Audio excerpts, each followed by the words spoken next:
Welcome to Spotlight. I'm Liz Waid. And I'm Nick Page. Spotlight uses a special English method of broadcasting.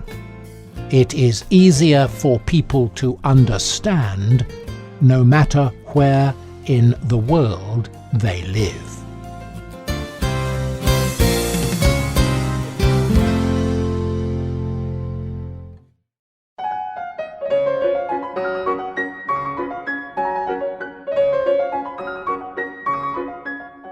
Through history, composers have created many beautiful pieces of music like this. In fact, many composers have become famous for their ability to create music. But does music even need a composer? Or can music begin in a completely different way? Does music need a person to write it? Or can a computer make music?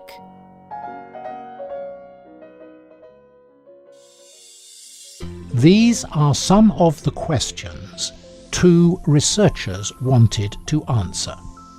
These researchers are Armand Leroy and Dr. Bob McCallum. Both teach at Imperial College London. Both are interested in how the natural world changes or evolves. When something evolves, it changes and improves itself. Often, these changes happen over a long period of time.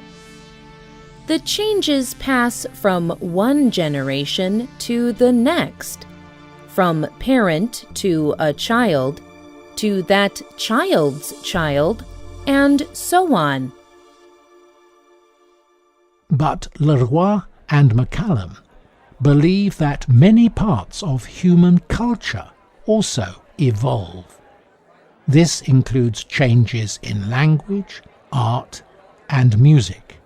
Leroy told the BBC, "People do not often think that music evolves, but everybody knows music has a history and it has traditions. But if you think about it, it really has evolved. It continues to change." So Leroy and McCallum built a system to test their idea. Their system is a computer called DarwinTunes. DarwinTunes is named after the famous scientist Charles Darwin. He is most famous for his theory of evolution called natural selection. A simple way to describe Darwin's theory of natural selection is the strongest survive. Strong living things will continue to survive, but weaker living things will disappear. Using these ideas, Leroy and McCallum built DarwinTunes.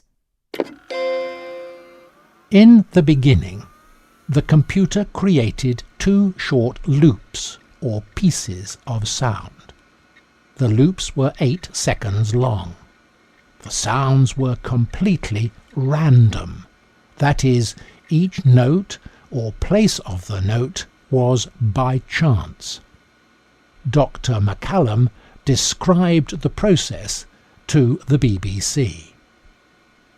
The notes are in any place, in any order, and the kind of sound, the instrument, is also completely random.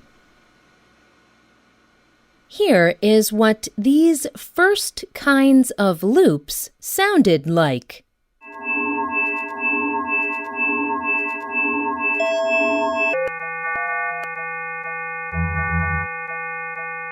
After these loops were created, They had babies.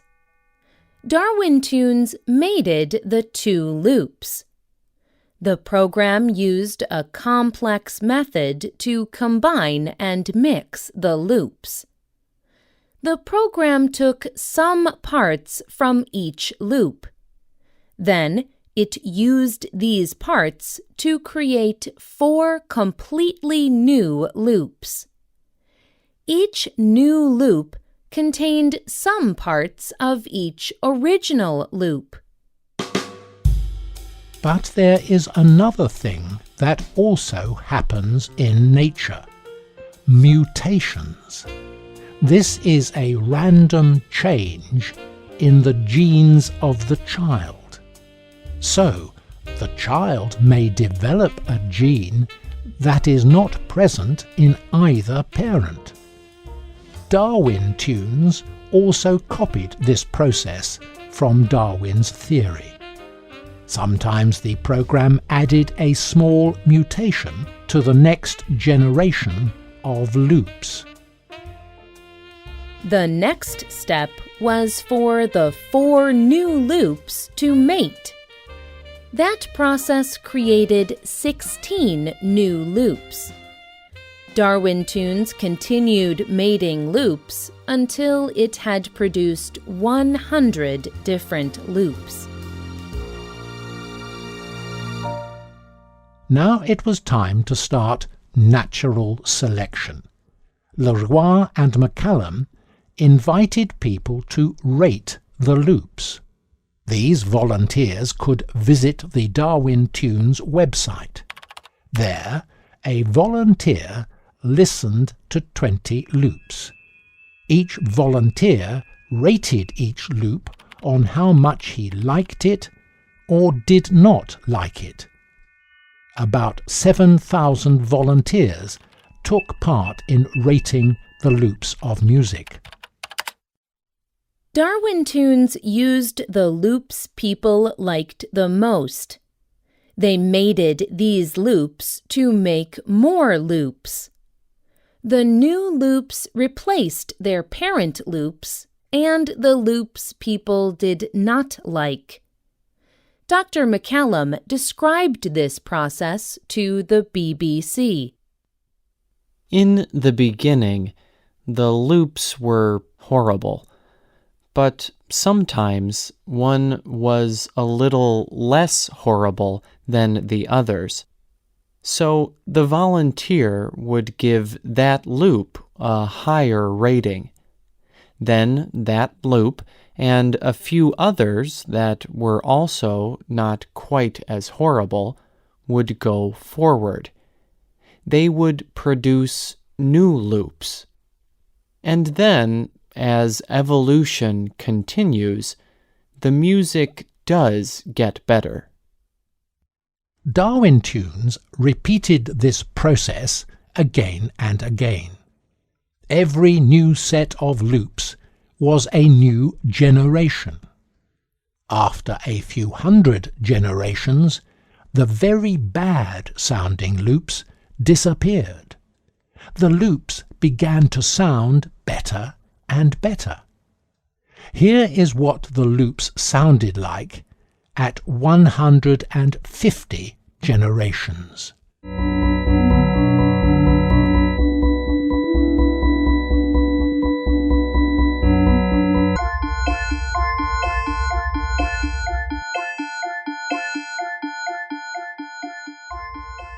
Now, here is what the loops sounded like at 1,700 generations.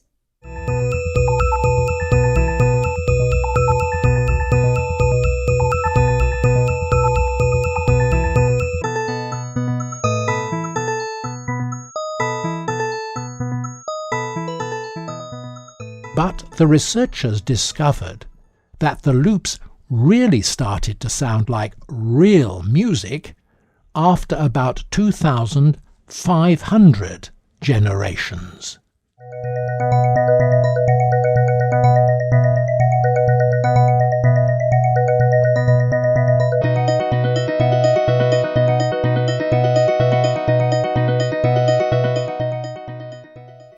At about 3,000 generations, something very interesting and amazing happened.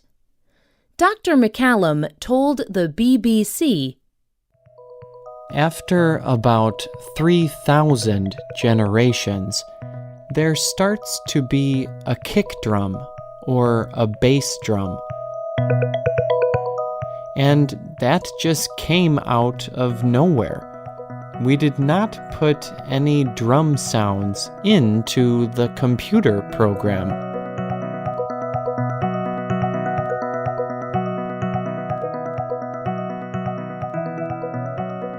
The DarwinTunes project is not finished.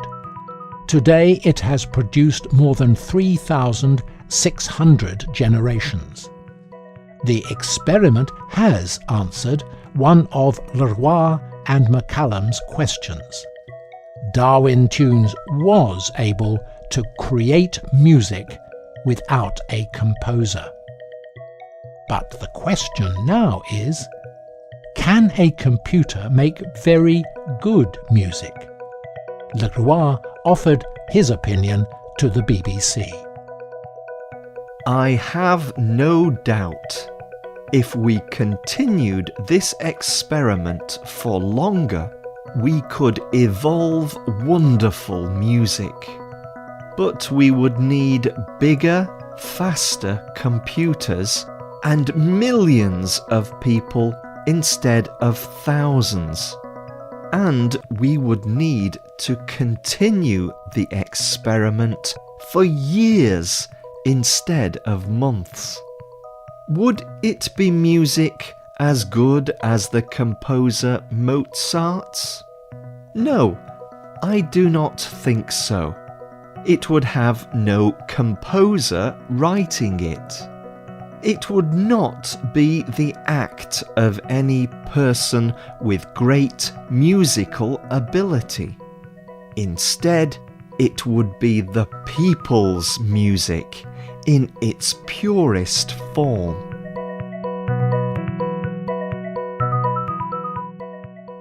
What do you think? Can a computer ever replace the creative abilities of people?